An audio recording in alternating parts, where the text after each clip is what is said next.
Good afternoon. My name is Melissa Shackelford, and I am delighted to welcome you to today's event, When Work Doesn't Work, Grappling with Vocation and the Good Life. This conversation will celebrate Christine Jeske's most recent book release, The Laziness Myth, Narratives of Work and the Good Life in South Africa. I invite you to listen for three things. First, the particularities of work and the good life in South Africa, where Christine conducted her research. Second, listen for the universal themes and principles that are relatable across many people, times, and places. And third, listen for how both these particularities and universalities relate back to your personal sense of vocation. The order of our conversation will follow this trajectory. I also want to offer three thank yous today to Nehemiah Center for Urban Leadership Development and the Sociology and Anthropology Department at Wheaton College, both for helping us promote today's event. Also, thank you to Cornell University Press, who is offering a 30% off your purchase of The Laziness Myth from their website using the code 09FLYER. To find this code, it's going to be posted in the chat, and you can click a three-dot icon that's located at the bottom right of your screen or the viewing window and select Pop Out the Chat. And this is also where you can ask a question, which I will offer to Christine toward the end of the hour. So without further ado, Dr. Christine Jeske is Associate Professor of Cultural Anthropology at Wheaton College and author of several books, including her latest release, The Laziness Myth, Narratives of Work and the Good Life in South Africa. She earned her PhD at the University of Wisconsin-Madison and has worked in microfinance, refugee resettlement, community development, and teaching while living in Nicaragua, China, and South Africa. Chris is also a valued member of our Upper House Fellows Program Advisory Council. She lives in an old Wisconsin farmhouse named The Sanctuary, complete with a dozen chickens, several pigs, innumerable weeds, 2 children, and 1 wonderful husband. Christine, welcome, and thank you for joining us today. Thank you. It's fun to be here. Yeah, I had just the gift of reading your book, and congratulations. Thank you. So excited.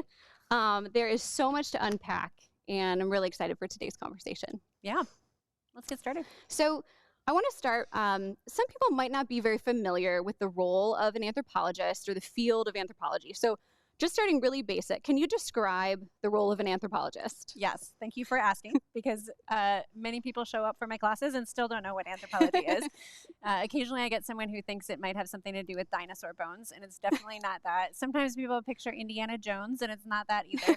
So cultural anthropology is the subfield of anthropology that I work in. Okay. And we can summarize that by saying we study culture. So all the ways that culture interacts with our lives, as well as social structures and the kind of systems that we're part of in our lives. What's unique about it in some ways compared to other disciplines is that we usually study things through qualitative research, meaning we're less interested in big surveys of lots of numbers, but rather on the ground interactions with people. This sort of slow participant observation, we call it, where we're interacting with people in their settings. So it's really good at asking questions like why questions and how questions that are harder to get at with numbers. Okay. That's a great explanation. Good setup for where we're going. Yeah. So focusing or turning to the book, how did the book come about?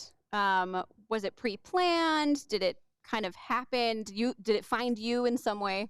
Yeah. I went to South Africa in 2006 to work with a microfinance organization. And at that point, I just had an MBA in economic development and was interested in working for organizations that would do development, whatever that meant. And one of the things that I discovered was that it's not always clear what development means and what people actually want as a better life. And there's a lot of assumptions under development of what will make people's lives good. Well, if we give them jobs, they'll be happy. That will make life good. And even that isn't always a clear, defined thing for everyone. So I started asking these questions about what works in development, but also why development? What are we aiming for and how do we get there? And I was working for an organization that was doing microfinance, so helping people start businesses. And that organization shut down after the first year and a half I was working there. And watching that not function as an organization left me with a lot of questions. And one of the biggest questions was, why do people explain this failure of an organization the way they do? And I'll tell you what that was the organization couldn't recruit enough people to run businesses. And their explanation that I heard from white South Africans, Black South Africans, all kinds of people were that, well, the Black South Africans, they don't run businesses. They're not entrepreneurial. They don't work hard. And people would just kind of say this almost like hesitantly or quietly, like, I'm afraid to admit this, but we all know this. And I was intrigued. Interesting. And I wanted to know, why do people say that? Is there something beneath that? What is that disguising? So years later, I had an opportunity to do a PhD and was investigating questions about work and development. And this kind of bubbled to the surface was how do people think about what work means in your life? Yeah. So the questions were really tied to that geographical context for you, or that's where they originally emerged. Yeah, but I wanted it to be a question that's applicable anywhere. So the questions of what is the good life are personally applicable. They're applicable in development and all kinds of different fields. That's great. So as you mentioned, the nature of your work, this book represents those hours and hours of fieldwork and interviews and conversations over the course of multiple years. You made several trips, I believe, back and forth after living there for an extended period of time. And you learn intricate details of people's lives in the context of these interviews. And so I'm wondering, how does your Christian faith contribute to or influence that process of field work, of research, of writing? And my sense from the book is that it's so relational. And so you're steeped in these people's lives. And how does your faith come alive in that context? Or does it ever conflict in some way? Yeah. I think I was fortunate to have one of my first mentors in the first time I lived outside of the United States in a cultural context that wasn't familiar to me. I was moving to Nicaragua with my husband, and a mentor of ours basically said, don't think you can do anything. Like, we asked, what can we do? What can we offer? And he said, nothing. And he said, you come and you learn and you listen. And don't think you're there to fix people's problems, but rather listen. And obviously, as servants of Christ, I see our role as not just always listening, but that is such an important starting point, and that being present with people is a way to show respect and love for people as a starting point. And there's sort of no limit to the amount of listening that can be done, that needs to be done in the world. And so that, I think, that was a part of how I saw myself as a foreigner in Nicaragua and then China and then South Africa already. And then realizing that there was this discipline of anthropology that was geared toward listening well and doing that respectfully and with self-awareness, and writing about cross-cultural situations well. Not only cross-cultural situations, but it's been a discipline that's specialized in that for years. There's questions that come up, sort of ethical questions, when you're interacting with people. For example, I had a woman who shared with me that she was experiencing domestic violence. And when you're in a situation of a researcher, do you have an obligation to say something? Do you have an obligation to intervene? What should you do? But I tend to think that should be an ethical question that any researcher deals with. I think that anthropologists, in a way, have to deal with it because we're face to face, and that's probably good for us. Like, if you're an economist dealing with a situation of domestic violence, you should probably care also, but you might be looking at it through the sort of veil of big data. So it pushes us toward actually caring about those situations because we see them face to face. Yeah, that's a great description. So fast forward, you write this book. It's called The Laziness Myth. And I'd love to just unpack the title just right off the bat. What is the laziness myth, and how are you inviting readers to think about it through your book? So, like I mentioned earlier, one of the things that got me interested in this was that I would have these conversations about entrepreneurship in South Africa, and people would say over and over again, well, people here are just lazy. And in particular, they'd say Black people are lazy, and they'd say Zulu people, the ethnic group that I was working among, are especially lazy. And they say Black men are especially lazy. And I started wondering where that came from, and started to uncover that this is part of how racialization has happened since the idea of race really was constructed in history, was that Blackness has been associated with not being good workers, with being lazy. But then, so there's more to it than that also. So laziness has been this sort of lingering assumption about the good life that affects race, but it also affects our wider ways of seeing success. So I, a couple years ago, Googled or did a Bible search on the Bible Gateway search app for Bible verses about lazy as I was writing this book. And it came up with a suggested result of, I think it's Proverbs 10:4. I just looked it up. And it is basically that laziness results in poverty and hard work results in prosperity, something like that, right? And I feel like as white Christians in the United States especially, but also true of people in South Africa and much of the world that's been taught about race in the way that we have, we've been taught, well, success comes from hard work. And if you're successful, that's because you worked hard. And if you're not successful, that's because you haven't worked hard. And that it can be true that laziness results in problems in your life. And it can be true that success or that hard work can result in success, but that isn't the only determining factor. And so we tend to ignore the other factors that are involved. Like you could work really, really hard and never have success, or you could be outwardly successful in the world and not have worked for that. So I was interested in unpacking those other social factors that go into what results in success and what doesn't. And another thing about race is that through the last century in the United States as well as in South Africa, people have learned basically don't be racist in the way of don't blaming things on biology. We know that biological racism is sort of like faux pas, don't say that. Don't say, oh, Black people are just inherently worse and white people are inherently better. But we still have all these disparities that we can see. So when we look at, for example, in the United States, household incomes for white families are on average 10 times higher than household income or household assets, sorry, in South Africa. You see that disparity. And if people don't understand the social factors that go into causing that and the history that goes into causing that, the sort of explanation that people leap to is, well, it's just because they're not working hard. And, you know, it must be either those individuals aren't working hard or there's something wrong with their whole culture that causes them not to work hard. And that's how we get this situation. So that's what I'm unpacking. There's so many layers there. And so you dive right into kind of the messiness, the complexity of that.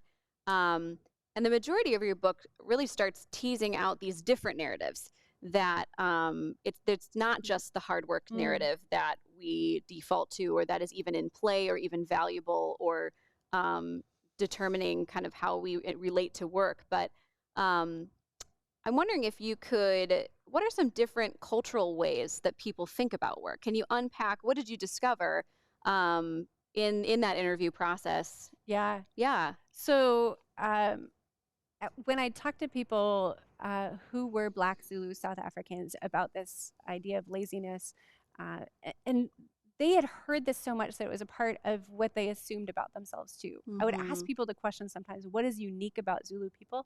And they would answer, we're lazy, as their first thing that came to their mind. Wow. But then you'd start talking to them and they'd say, but, you know, other things. And they start to give examples of, but my father worked his tail off all his life and never got a job, but managed to survive on the income that he could scrounge up anyway. And, you know, they tell these stories of the hard work that was actually happening.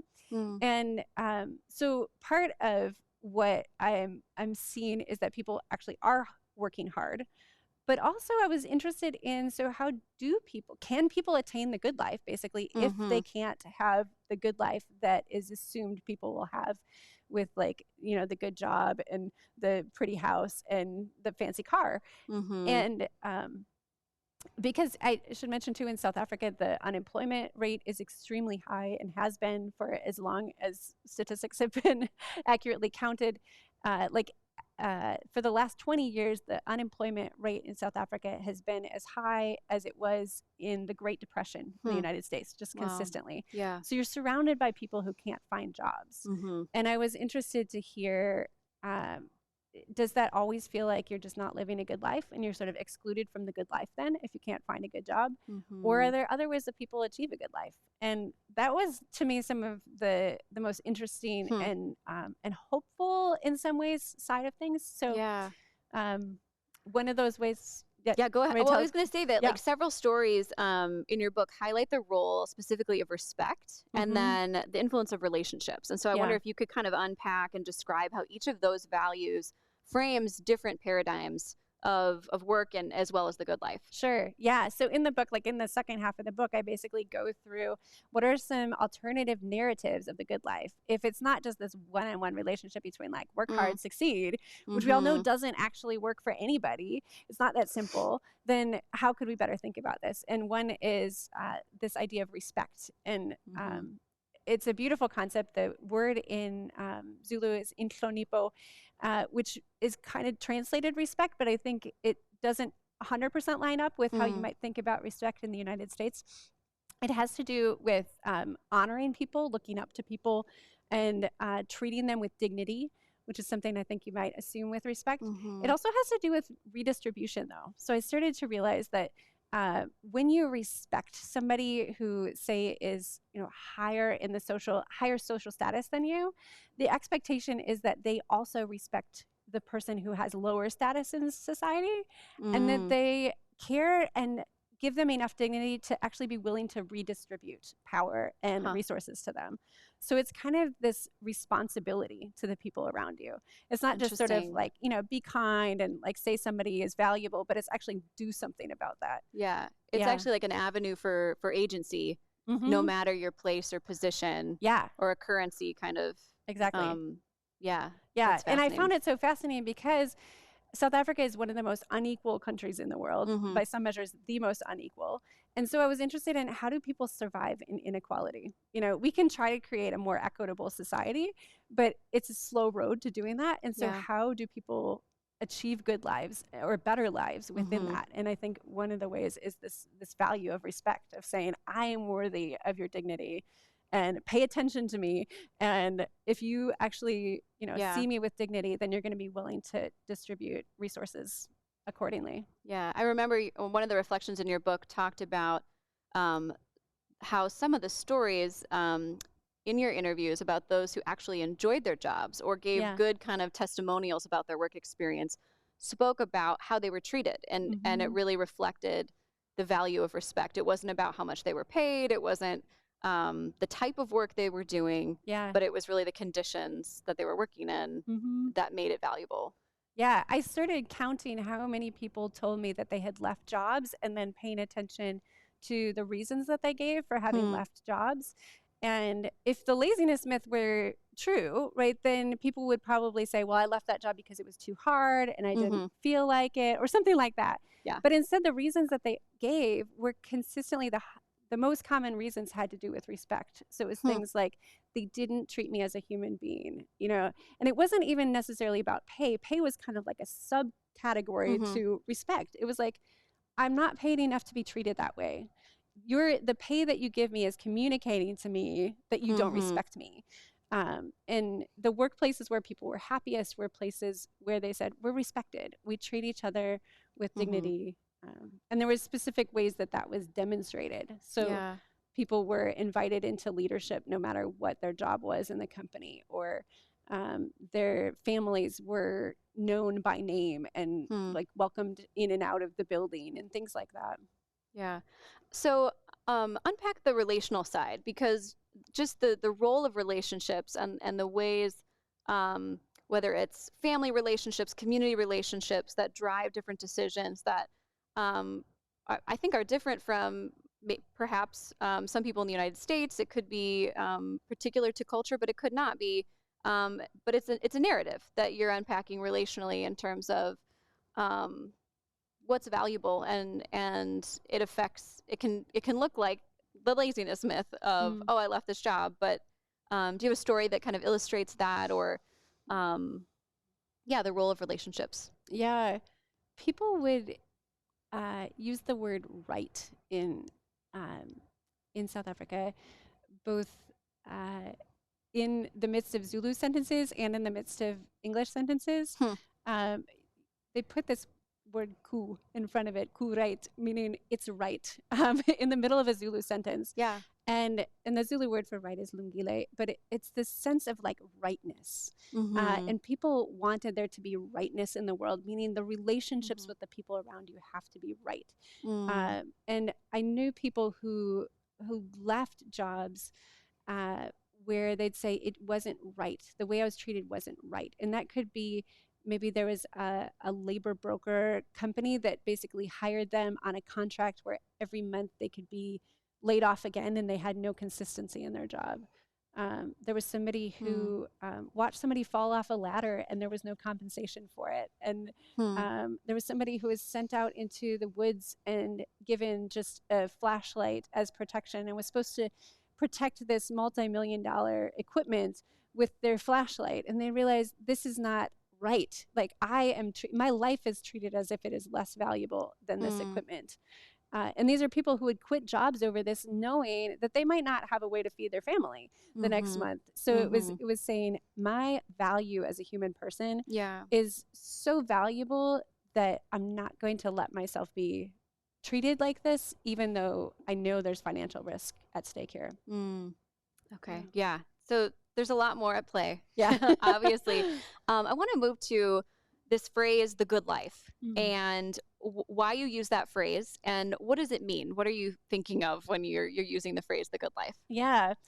Well, what I tried to do is not think of what I think of, but to listen to what other people said. So I came up on that phrase in part because people were using it in South Africa, and I was interested in what they meant by it.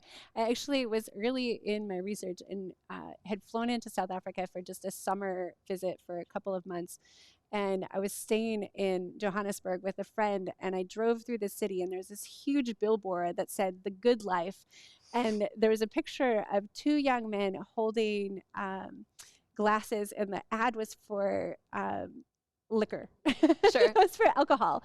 And I'd already been thinking about using that word, and it just really struck me like, that's one picture of the good life, is having the expensive alcohol brand, whatever that is, your vodka or something. And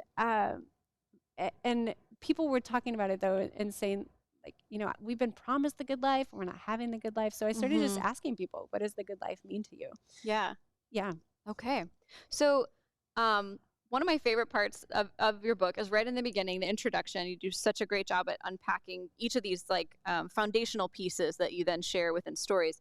And you write about how you facilitated a particular drawing exercise that gets at individuals' ideas of the good life, which I found fascinating. So I wonder if you could explain that exercise, and we're actually going to put the diagram on the screen alongside your explanation so people can kind of see what happened.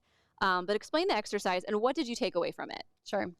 So it happened because I was asked to lead a workshop, and my Zulu was not good enough at that point in my research to know what to do. And so I thought I'll have people draw and talk about it. And then it became such a useful activity that I used it in my research. So basically I would say, draw a dot on a page somewhere that represents either a time in your life where you're not living the good life or just yourself right now in the present. And then draw a star somewhere on the paper that represents the good life to you. And then draw something that demonstrates how you get from not good life to good life, or present to the good life.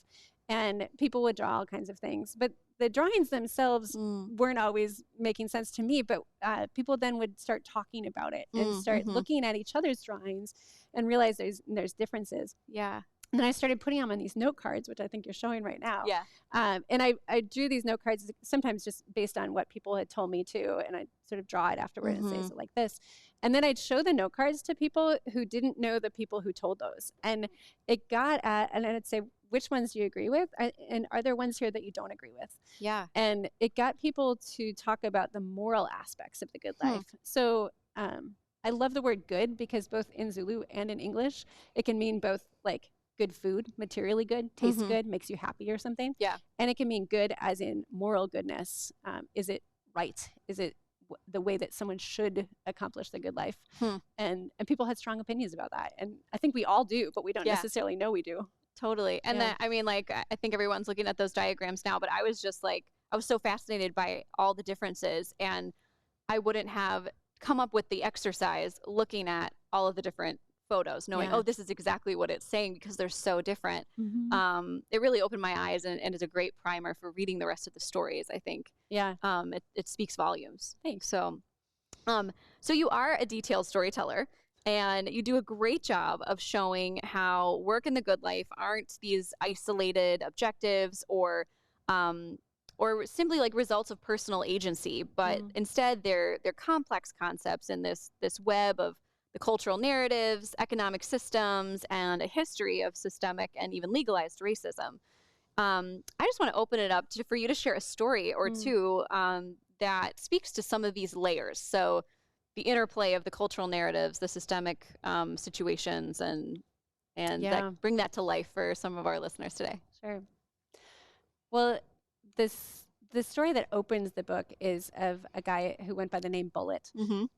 And he, early on when I first met him, I found out that he had started out a program at Wits University in Johannesburg, which is a really high quality program, and he was going to study law. And after about a year or two of that, he dropped out and ended up studying sound design and tech production, and was writing hip hop music. And that gave him life and joy, but wasn't a career. And so hearing him talk about the place that he was in of realizing, I don't want to be a lawyer. And he was from this black neighborhood, a black township that had been in the history of South Africa. You have these areas where black people were relocated, forced to live there, distanced from the places where you can actually find jobs. He was one of a few people in his generation who had gone to a school that had been only white people before the end of apartheid. He was one of only a few black people who went to that school. So he lived in both worlds of like predominantly white and predominantly black South Africa, been exposed to opportunities, did really well in school, and then realized, I don't want this dream of being a lawyer. That's not anything that my peers look up to. And I don't know if that will actually make me happy, but is there anything else that I can do and make money? And there's a great quote that I think is included in that first chapter too, where he says, there's no way out the way that they've made it for us. And was very aware of all these systems sort of affecting his life where you just couldn't make it work. He'd had jobs and seen that he was a threat to older black people because he had more skills and would be perceived as taking their jobs away. It was a threat to white people. Which shows that respect narrative at play, perhaps, where, that's the priority. Yeah, like to respect your elders in some way and have right relationships with. So again, like having right relationships with his peers and his friends in the township is really important to him. Being able to support his family, if that eventually he had a kid, and that was a part of what was really important in his work too.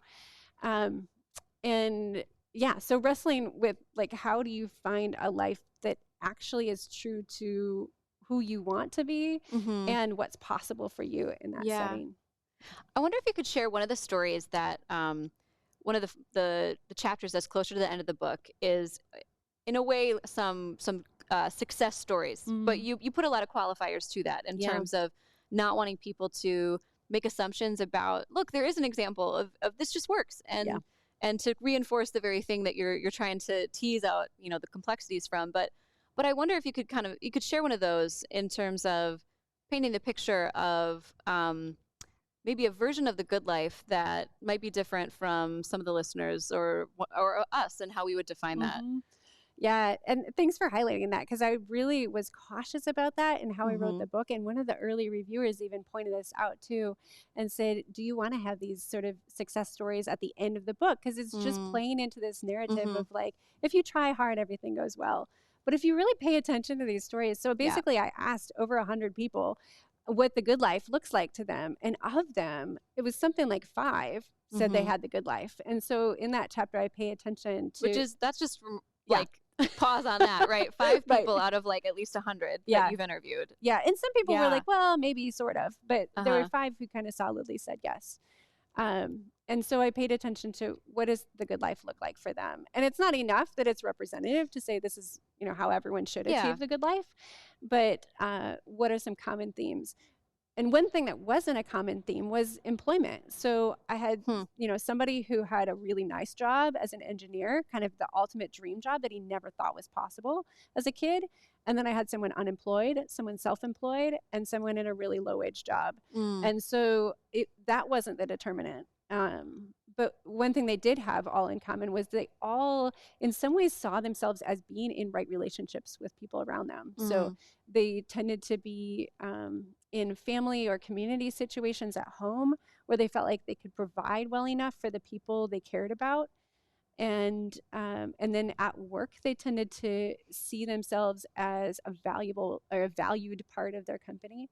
One of them was at a shoe company that was actually started by people who had run a development organization and realized, why are we just telling people to sort of like try harder and like develop yourself if they have no opportunities? And they said, how about we just create a company that gives people jobs where they have dignity? And people loved working at that company because they were included in leadership, their families were known. It met some of the structural challenges of life there, one being that education has always been so segregated in South Africa that trying to get a better future for your kids is really hard. This company had a commitment to paying for school fees for their employees. And so it wasn't just a good life for you as an individual, it's caring about your whole community.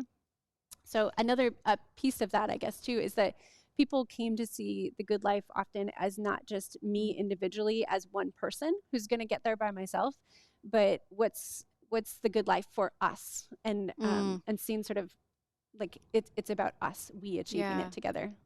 Yeah, that's great. No, I'm really glad that you, and I think that it adds really great texture and meaning and significance to the breadth of what you did. So, I want us to kind of take a turn from centering South Africa and ask kind of what maybe many of our listeners are wondering.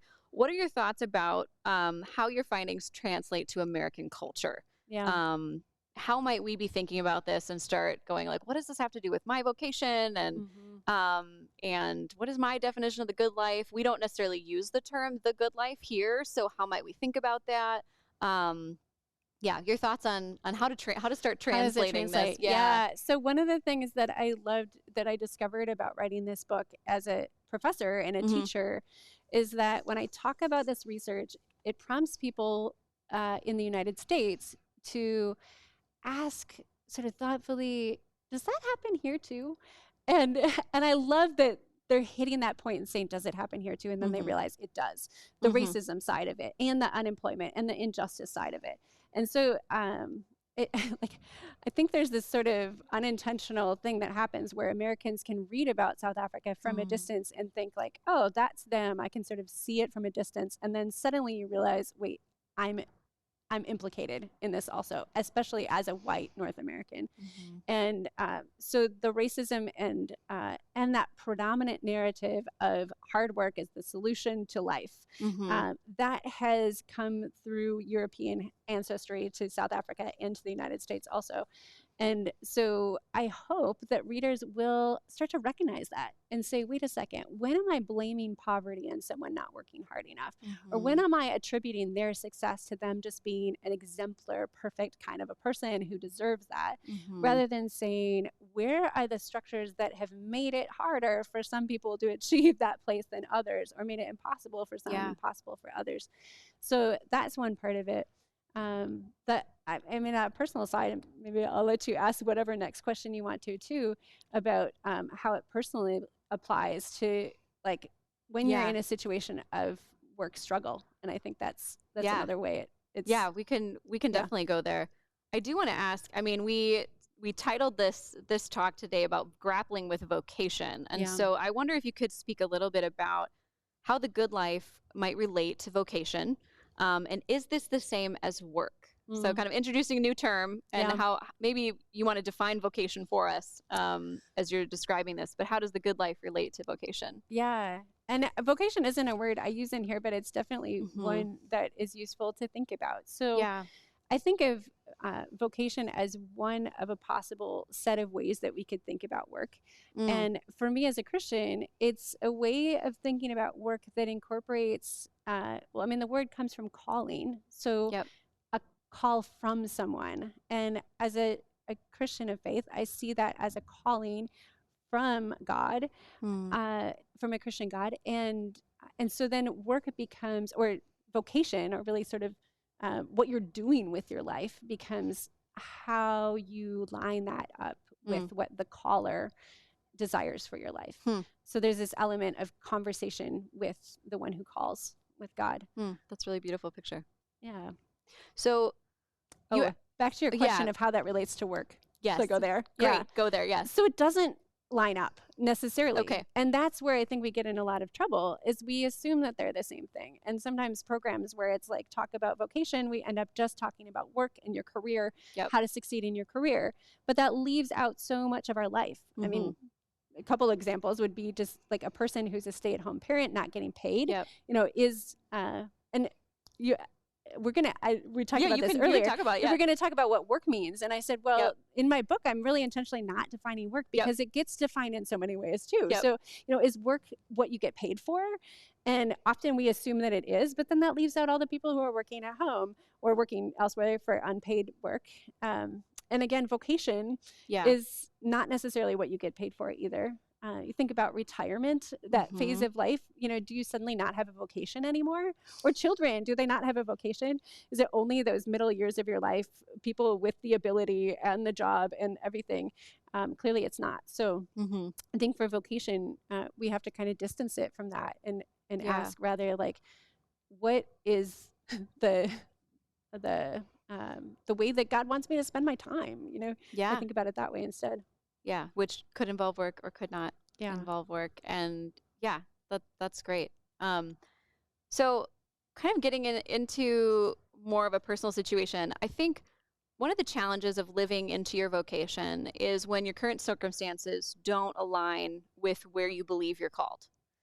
And furthermore, there could be cultural and social expectations that are based on like gender or age or race that can be barriers or somehow inhibit stepping fully into that vocation for a variety of reasons. So I would love you to just unpack, like, how do we wrestle with this tension ourselves? How do we take our cultural, social context into account there? How might faith play a role in that journey? The now, not yet kind of vocation can feel so out there. Just what are your thoughts on that? Yeah, I think that, so I've written some on how privilege shapes vocational journeys. And one way is one of many ways, is that it shapes what we see as possible, what we see as an achievable hope for our life when we look at our future. So for example, when I was an undergrad at University of Wisconsin, I came in as a physics major, or maybe physics major. And I remember how often people would say, oh, physics, why physics? And I sat in these classes where I was the only woman and was not aware of the word microaggressions at the time, but I look back now and realize there was a lot of odd microaggressions of people like touching my hair, no one talking to me except for the one guy who suddenly asked me on a date, and there was this awareness that I, as a woman, didn't fit there in some way. I didn't have any female professors or teachers ever in physics. And then I considered studying English literature. And I remember bringing this up to someone and they said, oh, you just seem like an English major. And how nice that felt. And at the time, somewhere. At the time, I had no words for this, and I didn't even know how to recognize what was happening. But my gender, my race, so many of my social identity markers matched what they could picture with an English major. And so there was an easy sort of like, this will be comfortable and you must be set to do this. And now I don't know, how my life would have turned out as a physics major. I don't regret that. It probably would have been fine. Sure. Right? I'm glad I ended up in the route that I'm on. But there's so many little things that happen to Mm-hmm. people from birth on, where we're told what we can achieve and what we can't. And there's these moments of surprise of like, oh, you did well on the math test. Yeah. That shape us, Yeah. So Yeah. that's part of it. Did your faith come into play at that phase of life? I don't know where you were at just in your faith journey, but in terms of like your view of God and that sense of call and where you belonged, and even in just a particular major, or Yeah. and maybe that didn't. I don't think people were having those conversations with me. I do remember this sort of sense in high school of what the good Christians do is become missionaries, and I don't want to do that. But that was kind of the extent of the training that I think I got Yeah. on thinking about vocation. And my life has taken a really Yeah. sort of winding path with lots of twists and turns. And I'm grateful that no one told me it shouldn't do that. But I Mhm. also kind of wish Sure. somebody had said that it can do that, that's Yeah. okay. That you don't have to have it all figured out at once. Yeah. Absolutely. Yeah, Well, I do have one more question for you, sure. but I'm going to turn and talk to our listeners for a second. So before I ask my final question for Christine, I want to make sure that you guys have a chance to submit a question for Christine. We're going to have a few minutes here at the end where I'm going to look at questions that you submit from the audience. So if you haven't yet, take a moment. Click on that ellipses icon in the bottom right of your screen. That will prompt you to join the chat and you can ask a question. We'd love to hear from you. Yeah, so to just take a moment to do that. So Christine, kind of in summary, at least before we hear questions from the audience, for someone who's really struggling with their work or figuring out what vocation looks like in their life right now, or maybe they're trying to be a friend to someone who's in that struggle, what advice do you want to leave us with today? Yeah. I think maybe going back to something that I said earlier about seeing the good life as something that is about us, that we are Mm-hmm. on, I love the phrase, we're on journeys of mutual transformation, Mm. that our calling is to be a part of a community that's moving in transformation toward what God has called us to be. And that is so different than this narrative that we often hear of it's all on you. If you haven't got the good job and you haven't figured out what you want to be yet, Mm-hmm. it's your fault. But rather, like, we're told things about ourselves. We're part of communities. We're part of society from birth to death. And acknowledging sometimes that's going to suck. We're going to have some, it's going to put different challenges in front of some people more than others. And we need to be able to see those and name those and say, I, as an individual, don't have to feel guilty or bad about the challenges that have come to me in my life, but rather God does have opportunities for me to thrive where I am. And I need to be a part of society as a whole, fixing the societal reasons for people not being able to achieve the good life. So seeing it as we rather than me, I think That's good. Is when That's a great takeaway. Yeah.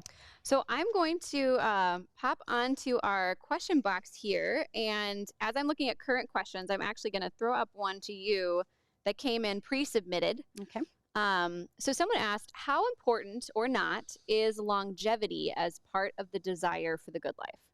How important or not is longevity as part of the desire for the good life? So I'm wondering, like, we could think about that as the length of time maybe it takes to achieve the good life, or perhaps if the person's watching, you can elaborate on this question, or maybe it's in the chat. But how important or not is longevity? Yeah, I wasn't sure if that meant like as in how long your life will be, as in trying to live as long as possible. Does that make your life let's better? Take that. Like, what did you find? Yeah. Was there anything in the stories that you came across that something about the good life was about living long, or that the duration is somehow a part of that definition? Yeah. Well, there's a couple of things that come to mind. One is not from my own research, but just research on vocation and retirement, of what a struggle it is often to realize that you still have a vocation in these years of your life when you're moving toward retirement, and that vocation is not getting stuff done at those years. And it shouldn't be any point in our life, where our value is not measured by what we achieve. Yeah. I think this is so hard for especially North Americans, and probably especially white North Americans, to understand is that our value is not equated with what we earn. You know, the market price on my hourly wage is not equivalent to the value of my life. So, so that's one piece of it. The other, this totally different way that I think about longevity is in South Africa, a lot of people talked about not being able to expect longevity. Young men, especially, were very aware of reasons that they might die of violence, or of HIV and AIDS was prevalent in the area where I was, or just things come up. Like, people don't necessarily live long. The life expectancy there is much, it's one of the lowest in the world, actually. And so people talking about, you know, maybe I'll get to enjoy the sort of fruit of my labor later, but I don't take that as a given. Yeah. And I think that the North American narrative of life often is much more like you work and work and work, and then at one point you stop and you retire, and then you've like achieved it. And I think we need narratives of the good life that include it can be present right now in the midst of the struggle and the mess and along the way. Yeah, you write, we didn't talk about this term, but you write about the term hustling, or hustler kind of concept, and how that can be an identity that someone resonates with in terms of how they relate to work, and that the good life is somehow it's farther out there, it's down the road, eventually I'll get there, but this is what matters now. Yeah, people talked a lot about hustling, and so I have a whole chapter on just sort of unpacking that as a narrative of thinking about the good life. And it involves just assuming that there's going to be a struggle, that you're going to have to work. And for Black South Africans, part of that was an awareness that there is not racial equality, and you're going to have to work harder as a Black South African, and the odds are against you. And so, like, just naming that and being honest with it, and knowing you have to work harder. Yeah. So here's a question. In your research, did you hear perspectives or motivations or sources for resiliency in seeking the good life? Yeah. Say that again. Did you hear perspectives for resiliency, or motivations for resiliency, sources for resiliency in seeking the good life? So ways that, suppose someone could build up their resilience, and is that somehow contributing to their ability to achieve the good life, perhaps? Yeah, definitely. Part of it was this respect and having good relationships with other people. In the chapter where I write about respect, I tell the story of a woman who had a lot of obstacles happen in her life, and how crucial her relationships were with people. She was the one who was experiencing domestic violence, and part of what I learned through that was that she knew who to call on for help. She had people to go to, both legal services and friends and family. And her sort of ability to flourish in life was her ability to go to people and get help, even to me. You know, she reached out to me and valued me coming. And I think in part it was like she realized I need a network of people around me. So that's part of it. In the nitty gritty, I'll tell you too, another one of the narratives was this narrative that I call the just a laborer narrative. And what it is basically people who would say, I'm just a laborer. And at the end of the day, I go home and my job is not me, and I don't owe them anything more than I need to do to keep that job. Yeah. And I think sometimes white North Americans look at that with this sort of judgment of like, oh, you know, you should try harder. You should really give everything to your job. And there are times when you need to be able to just say no. I need to distance myself from that. And I am more than what my job is. So that was a source of resilience. It almost came across to me as like a coping mechanism, or a way to compartmentalize maybe a part of life, which happened to be the job in this scenario, that wasn't maybe very humanizing, or but it was necessary in some way. And so it was like, I'm just a laborer, like I do that, but here's where I'm flourishing, or here's where my aspirations, my values are, my loves. This is what I really want to tell you about who I am. So yeah. I will say honestly too, the church, you know, as a Christian, I did not go into this book thinking like, I'm going to write about how the church Yeah. is the solution to everything. Yeah. And yet it just kept coming up. So among those people who did say they had the good life, some of the most dramatic transformations were because people became involved in the church. And the church in South Africa it is really, it's in the thick of things. Yeah. I saw that pattern as well, and I thought, gosh, how did this all come together? And this is just an odd,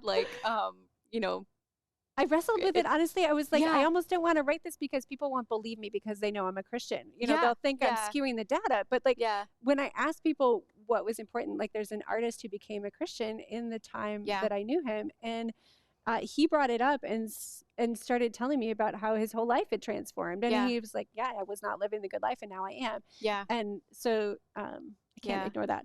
No, I think that's beautiful. I think brings an extra sweetness to the chapter and just shows the work of God behind the scenes and amidst all of these complexities that we're unpacking, that God's moving. Yeah. So, and a lot of it is that the church was really active. It wasn't just sort of like, oh, come to church and like it's telling you to smile and try harder and go home happy. It was like, I knew somebody who had been in jail and was dealing with an addiction and ended up like basically just living in a Catholic church for a while because they would take care of him and keep him away from people who are not a good influence on his life. And that was transformative. So it was like people who are just willing to be super present in people's lives through challenges. Yeah, that's so great.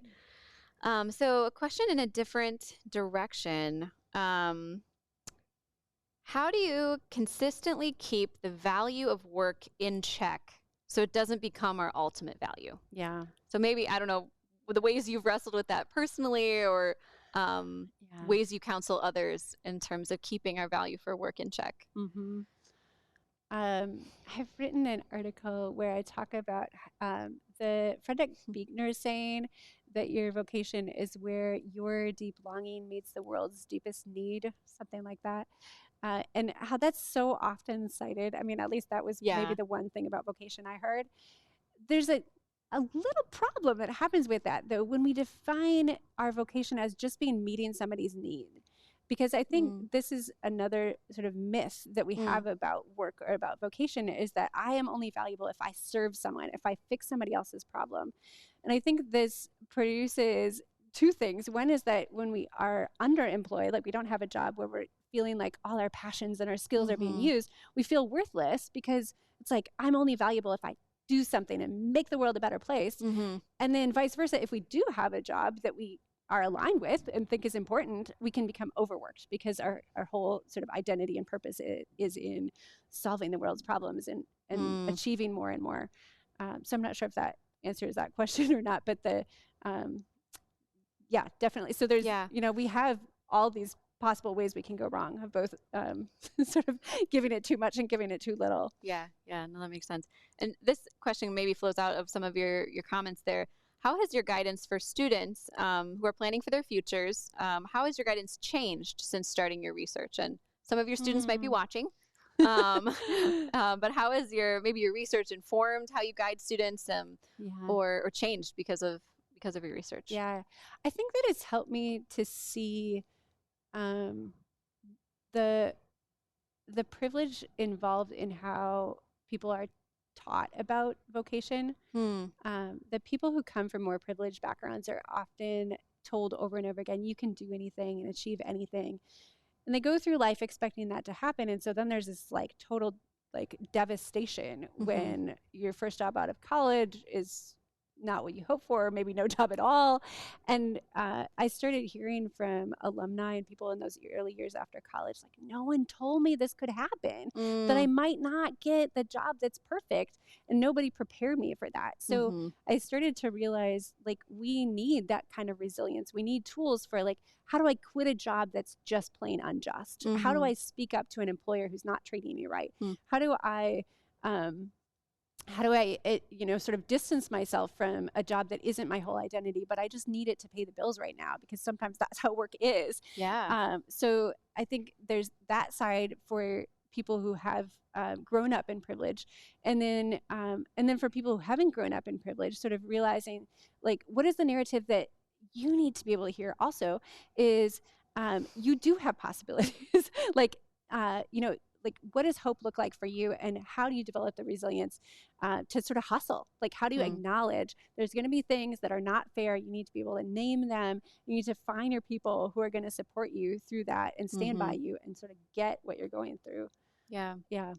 And one really fun thing I want to highlight to everybody that we talked about creating as a takeaway from this event is actually a worksheet that we're calling a vocational audit. And so we'll be sending that out following the event, but it will give people, no matter if you're a student or what vocational like season of life that you're in, questions to kind of evaluate, I think, this relationship between work, because sometimes when you find yourself, let's say, in a job that maybe is not as satisfying as you expected or imagined it could be or should be, there's this identity crisis. If you've, had a framework where you expect your work or your job to be so central to your vocational aspiration or achieving the good life. And so perhaps kind of reframing, maybe that's some of the fuel to not have work be kind of the king and the thing that's driving our values, but to realize its placement. And sometimes those challenging circumstances are what bring that out. But I'm excited for how we're developing that reflection tool that we'll be able to share with everybody. Yeah, I hope people use it. Yeah. Okay. I'm gonna look for maybe one final question here. This is just a general question. What suggestions or applications do you have for our Western perspective? I think we've kind of talked a little bit about that. I don't know if you'd add anything. I'm not sure, but I will say maybe I can plug the event tomorrow too. Yeah, that's a great idea. Yeah. Do you want to? Maybe you could talk about that, but we're doing another panel tomorrow that might get at that too. So we acknowledged when we were preparing for this that a lot of our conversation was going to center in South Africa because of your research. But we also wanted to have a conversation that brought the research into the context of our American culture. And so tomorrow we're going to have an event that's a panel discussion. It's called Creating Just Workplaces. And it's Christine is going to be on the panel, but alongside a couple local leaders, Vanessa McDowell and Anthony Cooper, both who are incredible voices. And so we're going to be talking about what makes a workplace just.